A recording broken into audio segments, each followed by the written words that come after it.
The associate editor of the British medical journal, BMJ, claims the risks of seasonal influenza and antibody were avoided people in general by Big Pharma.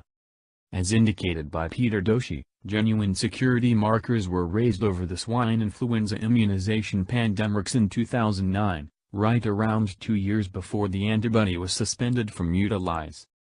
SputnikNews.com reports, the BMJ distributed a noteworthy examination concerning the utilization of the medication crosswise over Europe, where it is presently connected to instances of narcolepsy or extreme rest issue in kids.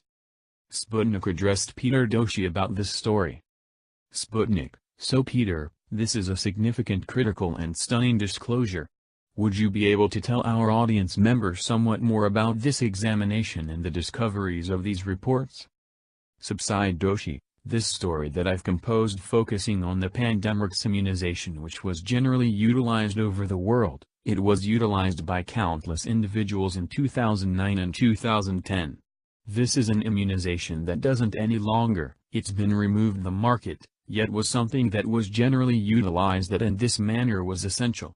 In late 2010, there were numerous instances of narcolepsy, creating the impression that truly carried the medication into the general population spotlight, and claims followed, and these are still in the courts.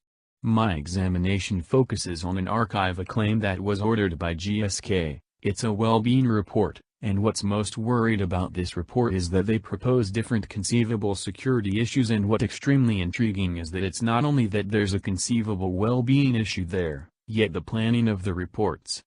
They are dated.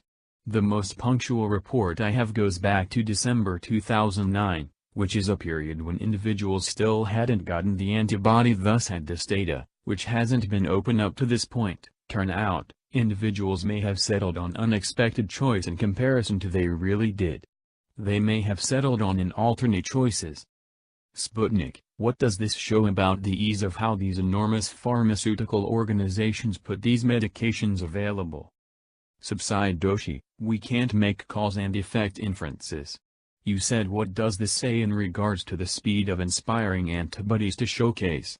That is a mind-boggling theme, on the grounds that from one perspective you have a worry about easy routes happening that will trade off patient security. However, then again, on the off chance that you are confronting an extremely serious sickness where you have to get some sort of intercession available rapidly, there will be a gigantic interest for that, and that is sensible. What this focuses to is in the part, the complexities of motivating something to advertise rapidly, yet I think the more critical exercise is, what are we doing once we put these medications available?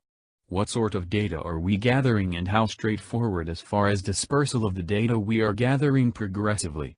The less data you have at the season of endorsement, the more critical it is to get more data after endorsement, so you can modify or change basic leadership relying upon what you're realizing. Sputnik: What are your considerations of these condemning outcomes? Diminished Doshi: I discover the absence of reaction to these things unsuitable by and by. I feel that there is an outright need to address these inquiries. There is a flat-out need that we gain from these exercises, and by not sharing the story we can't generally comprehend what's happening here. It doesn't build trust in the framework.